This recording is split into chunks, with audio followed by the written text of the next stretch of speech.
The Courtyard sisters were known for drama, but no one expected what happened next. I was in the courtyard, letting my baby enjoy some sun, when one of them screamed about noise, even though all she heard was baby giggles. What she did next left everyone speechless. She hurled a cup of hot coffee at my baby. It didn't hit her, but it landed dangerously close. Before I could even react, a voice shouted, "Got that on camera!" It was the building manager's daughter, filming from the balcony. The Karens went pale. That footage turned into police evidence. Now they're facing charges, and everyone finally sees what they're really like. It was supposed to be a peaceful Saturday morning, one of those rare sunny days when the breeze carries no worry and the world seems gentle, especially for new parents like me. My daughter, just 10 months old, had started babbling and crawling around like she owned the place, and every time she laughed, it felt like the world stood still. I'd taken her out to the central courtyard of our luxury condo complex for some fresh air, a soft blanket spread beneath us, toys scattered in arm's reach, and a thermos of warm milk resting beside me. The morning was picture-perfect. Birds chirped above the ivy-lined pergolas. Sunbeams flickered through the rustling leaves, and the soft hum of sprinklers added to the calm. I didn't know that peaceful morning was about to be shattered not by an accident or random mishap, but by two women who turned entitlement into an art form, the Courtyard sisters. That's what we all called them, Brittany and Trisha, middle-aged sisters with matching attitudes.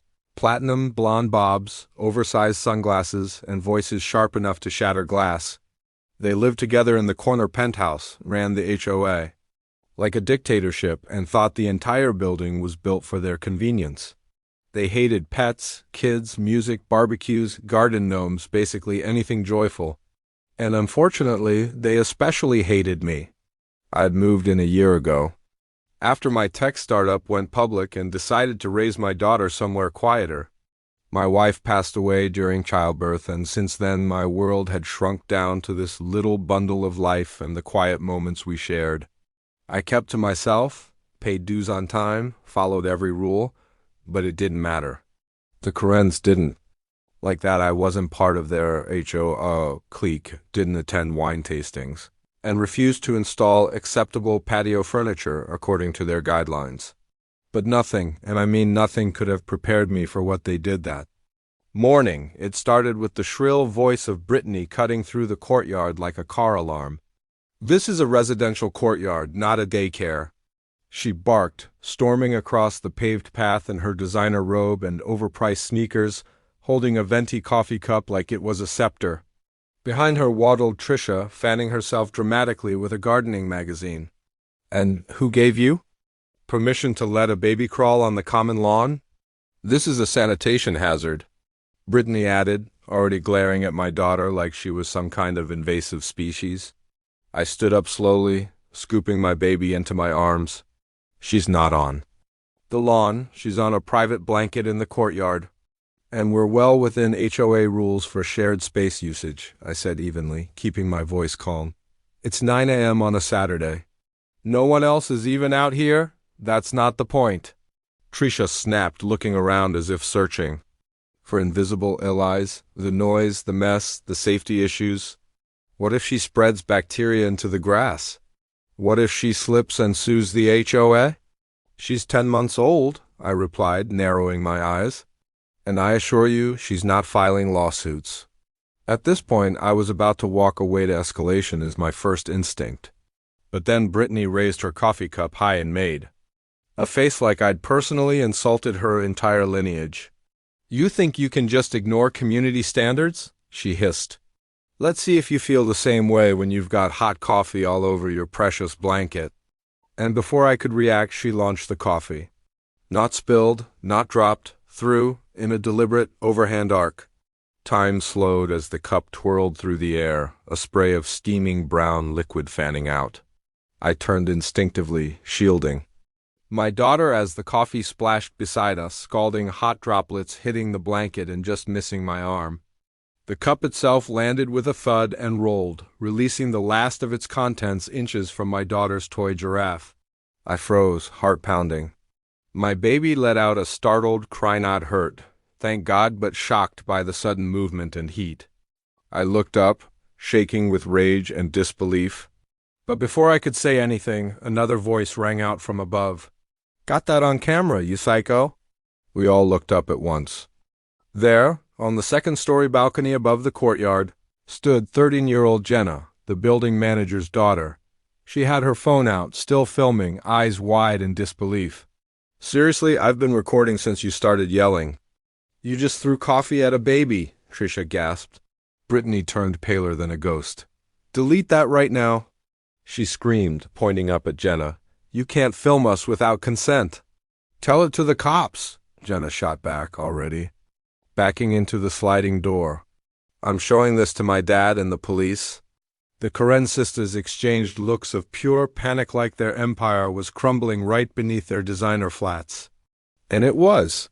By the time I'd gotten my baby calmed down and packed up our things, building manager Marcus was sprinting across the courtyard, still wearing socks and holding his own phone.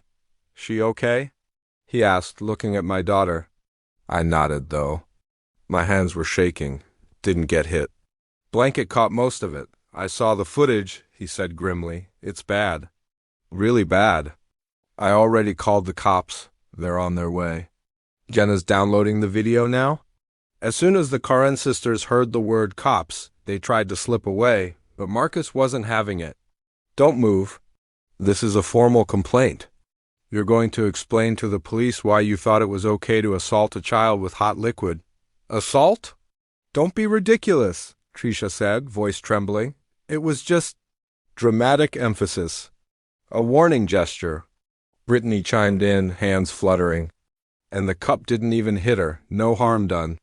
"So you admit you threw it," I said flatly. "And now you're trying to gaslight me about it. Classic." Marcus looked stunned. "We're filing charges," he said firmly. "HOA bylaws or not, what you did is criminal." By the time the police arrived, word had spread throughout the building. Residents peered out of windows and doors, some filming, some just shaking their heads. The cops interviewed me, then Marcus, then Jenna. Then they turned to the Karen sisters, who had completely dropped their high and mighty act. They were sweating, trembling, and suddenly unsure of every word they spoke. The cops didn't arrest them on the spot, but they did issue them citations for assault, reckless endangerment, and disturbing the peace. And they were warned in no uncertain terms that a restraining order could follow. But what truly finished them off wasn't the cops. It was the footage. Jenna had uploaded it to a private community Facebook page that evening, accompanied by a simple caption: "This is how the HOA treats children." The video spread like wildfire. In under 24 hours, it had over 2,000 shares across neighborhood groups. People who once stayed quiet about the Karen sisters' bullying finally spoke up. Former HOA members admitted they'd resigned due to the sisters' toxic behavior. Neighbors came forward with stories of harassment, intimidation, and false citations, everything from barking dog complaints to offensive welcome mats. Suddenly, it wasn't just me against them, it was everyone. The building hosted an emergency town meeting the next day, and I was asked to speak. I told the truth plain and simple, that I'd never wanted conflict, that I loved living here, that my daughter deserved to grow up in a place where no one threw scalding coffee at her because of petty power plays. And when I was done, Marcus stood up and dropped the bombshell. "We're calling for a full HOA board re-election," he said. Effective immediately. The vote was held then and there. Out of 68 units, 66 voted the Karen sisters out. The 2 votes in their favor, likely theirs. By the end of that week, they were stripped of their positions, fined by the building management, and banned from interacting with my family or stepping into the courtyard without written permission. Their reign of terror was over. But that wasn't even the end. I had one more card to play something they didn't know. Something that would really make them freeze. In the days following their public disgrace, the Karen sisters became shadows of their former selves. No more courtyard strolls with oversized sunglasses.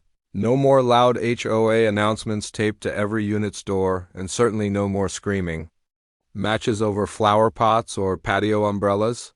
For the first time since I moved into this building, the hallways echoed with peace instead of paranoia.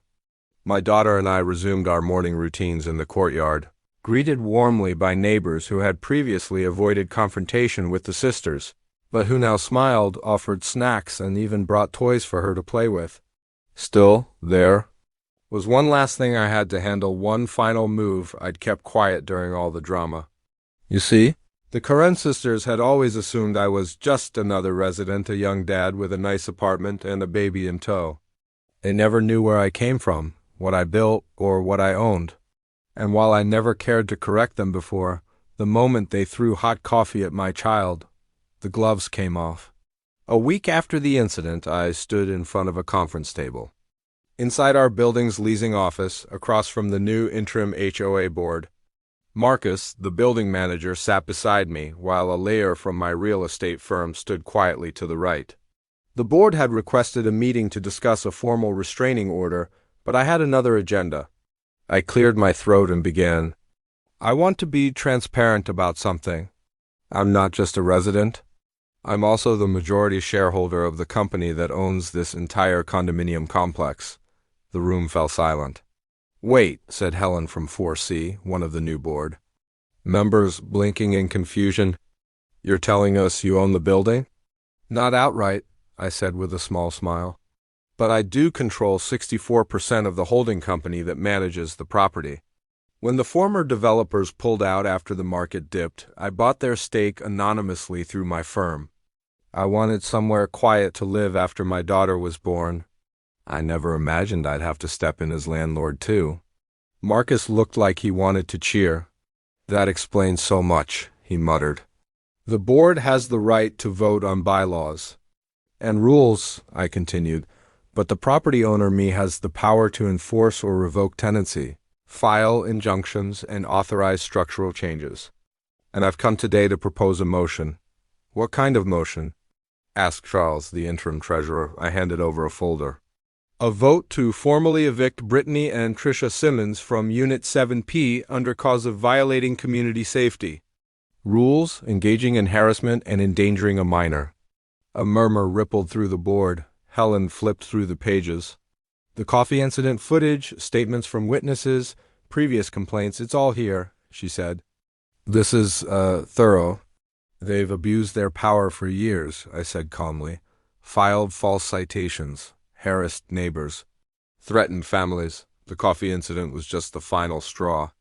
I won't allow my daughter or anyone else's children to live in fear of being targeted by vindictive bullies. Do we even need to vote? Marcus asked.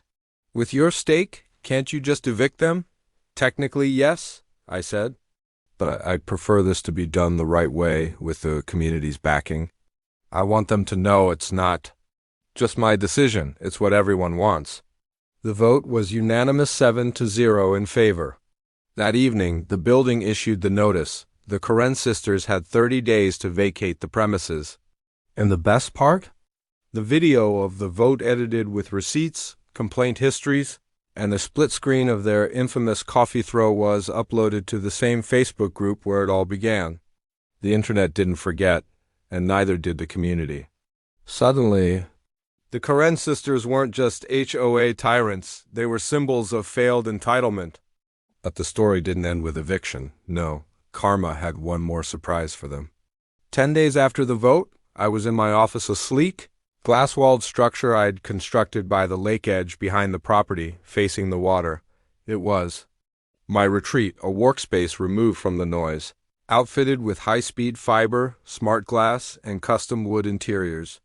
Technically, it was on a private parcel adjacent to the condo property also owned by my firm. Most residents didn't even know it existed, hidden by willow trees and tucked beyond the walking trail. But that day I had the blinds open as I worked, my daughter napping nearby in a bassinet. And wouldn't you know it, who came stomping down the path in fury but the Karen sisters themselves? They were red-faced, sweating, and clearly furious.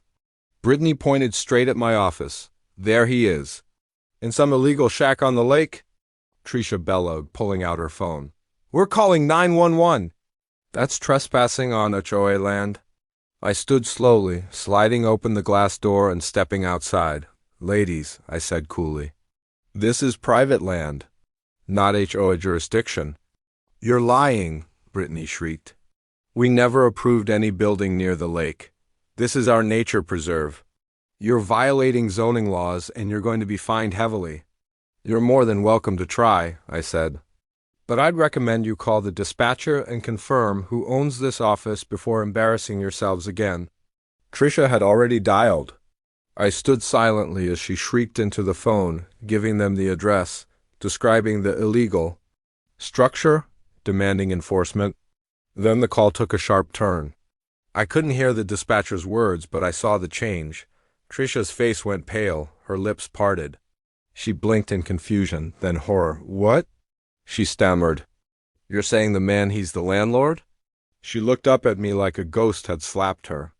Of the whole building? I nodded. And this lake office? Mine too. Brittany's coffee-colored sundress suddenly looked too. Size is too tight. I don't understand. This is a mistake. She insisted. You live in Unit 3D. You can't be landlord, shareholder, and site developer, I said calmly. I bought the rights to the lake edge, the dock, and the parcel behind the trail 2 years ago. The building permits are on file with the city, and the HOA has no say in it. The dispatcher must have confirmed it too, because Tricia's phone slipped from her hand and hit the grass with a soft thud. I crossed my arms. You two have 19 days left before you're legally required to vacate the building. I suggest you focus on packing. You'll regret this, Brittany hissed. We have lawyers. So do I replied. And unlike you, mine graduated law school. For the first time in a year, they had nothing to say. They turned and stormed back up the trail, shoulders rigid, defeated by a truth they never imagined, that the quiet dad they mocked was the one signing their lease. After they were gone, Marcus texted me. Heard what happened at the lake? Want me to post the 911 audio? I replied. Do it. Let the world hear the moment the Karens found out I was their landlord, and that's exactly what he did. Within an hour, the clip went viral. The Karen sisters' downfall became a meme. When you call the cops on your landlord and realize you just dialed karma. Eventually, they packed and left, quietly, under cover of night like raccoons who'd been caught in someone else's pantry. Their unit was scrubbed from the directory. A new family moved in, a young couple with twin toddlers and a dog named Taco. The courtyard became a joyful place again. My daughter laughed more. I slept better. And the entire community thrived. Without the looming shadow of the Karen regime, the sisters, rumor had it they moved to another condo across town, but word travels fast. Their reputation followed them. And this time, they weren't the HOA queens. They were just cautionary. Tailies and me. I returned to life as a father, entrepreneur, and quiet guardian of a place my daughter would grow up safe, respected, and free. Because when the Karen sisters threw hot coffee at my baby, they thought I was just another tenant. They never knew. I owned the pot, the stove, and the building it boiled in.